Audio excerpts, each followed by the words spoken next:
The very basic structure we started from was the Indian rhythmical configuration, which the percussion uses a lot. Ta, dit, tom, no.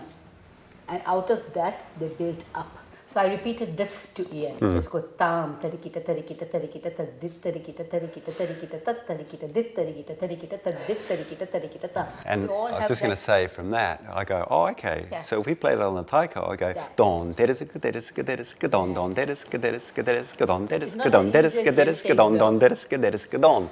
That's the sound of the taiko.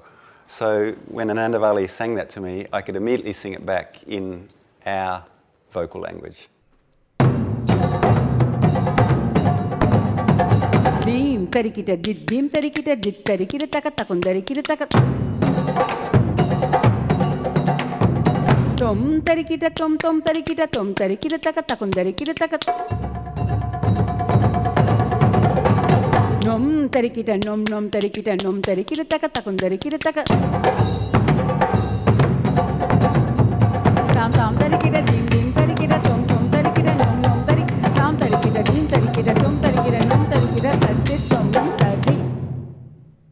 There are a couple of pieces where we actually come together, where it's a seamlessness of their music and our configurations of our music. But then there are pieces like Off the Fields that Ian composed, which kind of send you a little berserk. And that is putting it very mildly. There again, Mishra is like I gave Ian 7 beats. He said, give me something that I can work on. Like I can recreate, right? Yeah. Yes. So I gave him Mishra. That's the talam. That is ta, ki, ta, ta, ka, di, mi. That's just 7 beats. And I explained to Ian how you break up the 7 into 3s, into ta, ki, ta. Yeah. So you beat it up, break it up into 3s, into 4s, and the 4 can get broken up to 3 plus 1. And then how you build it up from 9 to 6, even to 3, and then you have the 7 as a basic. But that was just basic. So I thought Ian would come back with a 9 and a 6 and a 3 and a 7. No, but Mr. Cleaver decided that he was going to make life very difficult for us and very challenging for himself. And we ended up with an amazing piece, which I couldn't sit back and say, oh, this is Mishra. Last 7 beats. So let's go for it. It's very easy. It wasn't. I have worked with very intricate rhythms before, but in this context, with Anandavali introducing me to this whole world of rhythm and sound, it actually fired things in a very different new way for me. So I love 7-beat rhythms. And what happened then is that I thought, oh, I could do it this way, and then this way, and this way, and this way, and this way. That's when I came back with all the music and sort of had transformed from what would be a sort of a traditional Indian understanding of those rhythms. And then I took that and then put it through my experience and background and my own creative processes, and then sort of sent that back to Anandavali and the dancers. But even then, it's give and take, because then when we work on that together, then I change what I do as well. So it's always that sort of process back and forth. And I remember one of the early times too when Riley was working with Aruna, the vocalist. You know, Riley was using, he was playing different modes on his shakuhachi. Aruna was then able to equate that to different ragas. And so from that point of view, things sort of came together very quickly. And then when it came to sort of working with the dancers, it had a very unified sense about it right from the start. We have the taiko, we have Riley's shakuhachi, we have Aruna's singing, but I was hearing another instrument in there, and we talked a little bit about perhaps an Indian instrument, a string instrument, but we then brought a violin into play. Right? That's right, yeah. And I didn't like the violin. The violin guy was perfect. He was technically perfect.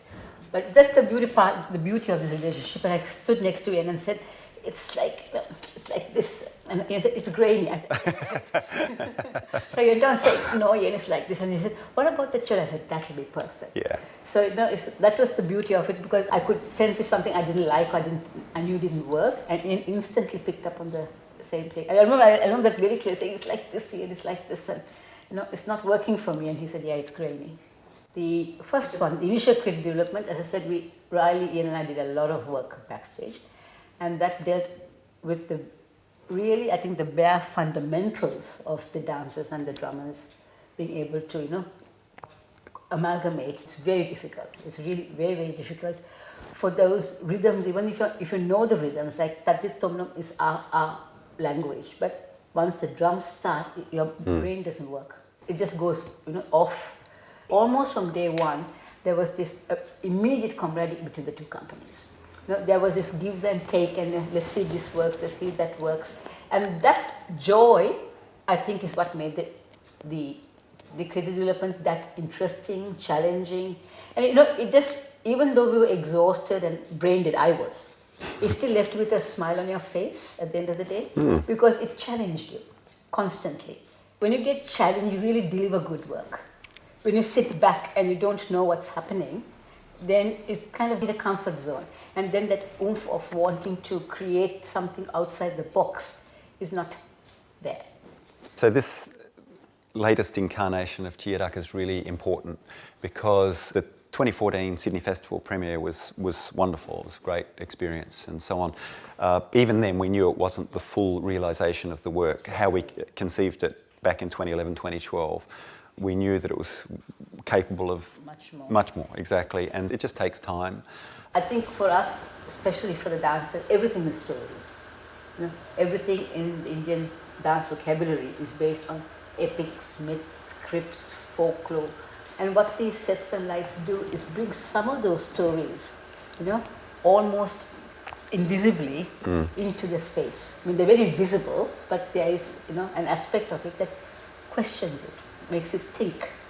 And so we're at that point now where we've, in the great position, the privilege to be able to come back and realise the full potential of the work. Making more of, as I've said before, about that sort of organic three-dimensional space, I think that's where staging and lighting can really, it becomes a whole other element to really lift it to something beyond just, as I said, music and dance.